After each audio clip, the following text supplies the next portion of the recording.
ஆண்டவராகிய இயேசு கிறிஸ்துவின் நாமத்தில் காலை வாழ்த்துக்கள். இன்றைய மன்னா, ஆலயத்தின் சுவர்களையெல்லாம் அவன் சுற்றிலும் உள்ளும் புறம்புமாக கேருபீன்களும் பேருந்துகளும் மலர்ந்த பூக்களுமான சித்திரங்களும் கொத்து வேலைகளும் ஆக்கினான். 1 ராஜாக்கள் 6ஆம் அதிகாரம் வசனம் 29. 30ஆம் வசனம் பாருங்க.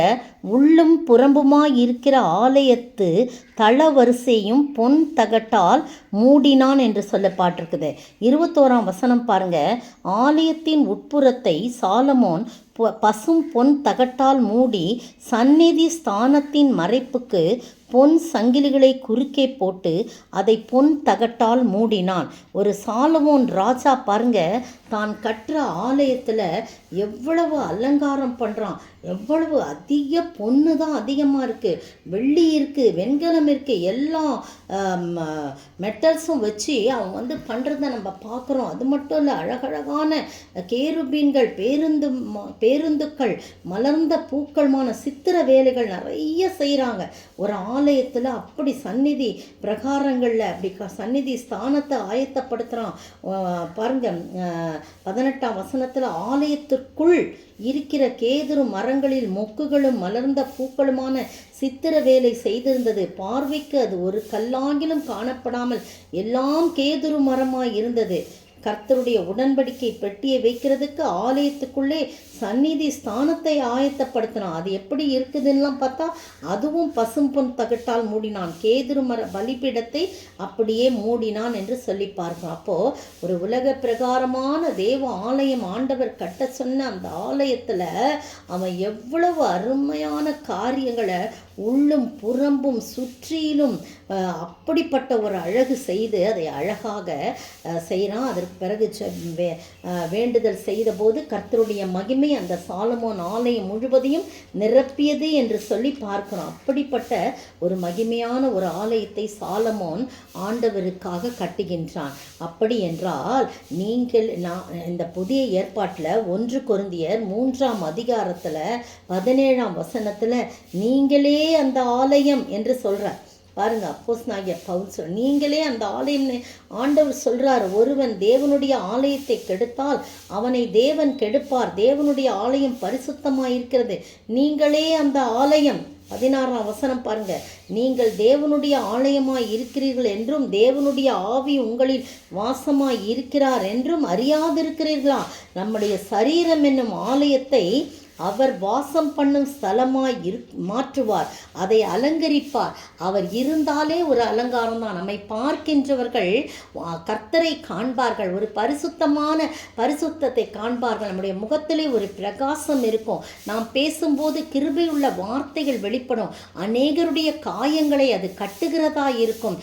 மற்றவர்கள் எது வேண்டாலும் நினைத்தாலும் உண்மையான தேவனுடைய பிள்ளைகள் ஒருவரோடு ஒருவர் பேசி கொண்டும் போது கர்த்தர் அவர்களுக்காக ஞாபக புஸ்தகம் ஒன்று வைத்திருப்பாராம். ஏன்னா அது கிருபையுள்ள வார்த்தைகளாய் கடந்து போகும்.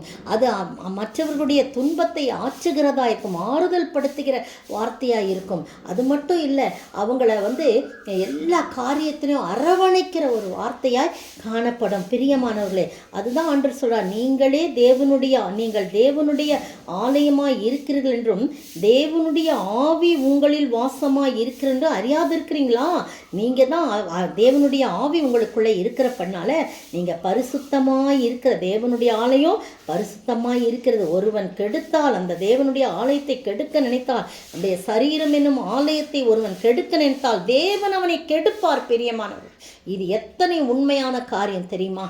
ஒருத்தரை பற்றி அனாவசியமாக, அதுவும் கர்த்தருடைய பிள்ளைகளை குறித்து அனாவசியமாக எந்த ஒரு மனுஷியோ வாய் திறக்கிறாங்களோ அவர்களை தேவன் கெடுப்பார். நம்ம ஒன்றுமே சொல்ல வேணாம், நம்ம பேசாமல் இருக்கணும். காரணம், நீங்களே அந்த ஆலயம் என்று சொல்கிறார். ஒரு உலக பிரகாரமான ஆலயத்தை பொன் தகட்டால் மூடி பூவேலைகள், பேருந்துக்கள், மலர்ந்த பூக்கள், சித்திரங்கள், கொத்து வேலைகள்லாம் செய்து அலங்கரிக்கும் போது ஆண்டவர் சரீரம் என்னும் நீங்களே ஆலயம் சொல்கிறார். நம்முடைய ஆலயத்தை எவ்வளவாய் அலங்கரிப்பார். அதில் உள்ள அசுசிகள் எடுத்து போட்டு அவர் வாசம் பண்ணும் இடமாக அவர் மாற்றுவார். எனவே அந்த சாலமோன் தேவாலயம் மகிமையால் நிறைந்தது போல நம்மையும் நம்முடைய ஆலயம் என்னும் சரீரம் என்னும் ஆலயத்தை நிரப்புங்க ஆண்டவரே என்று கேட்போமா?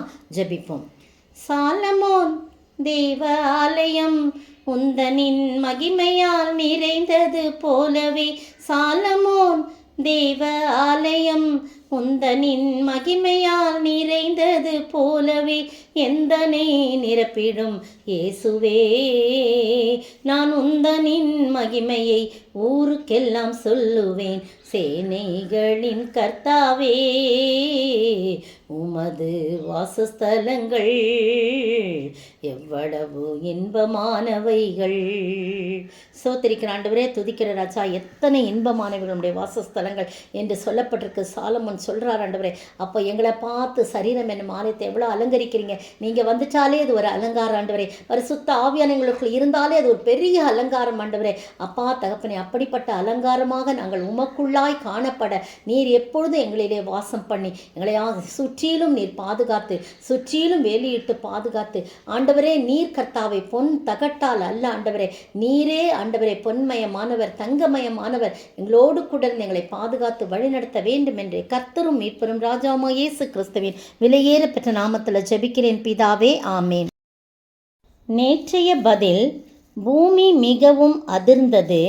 உடனே அந்த நகரத்தில் 1/10 இடிந்து விழுந்தது. வெளிப்படுத்தின விசேஷம் 11:13. இன்றைய கேள்வி: பரலோகத்தில் எது திறக்கப்பட்டது? அதில் என்ன காணப்பட்டது? பரலோகத்தில் எது திறக்கப்பட்டது? அதில் என்ன காணப்பட்டது?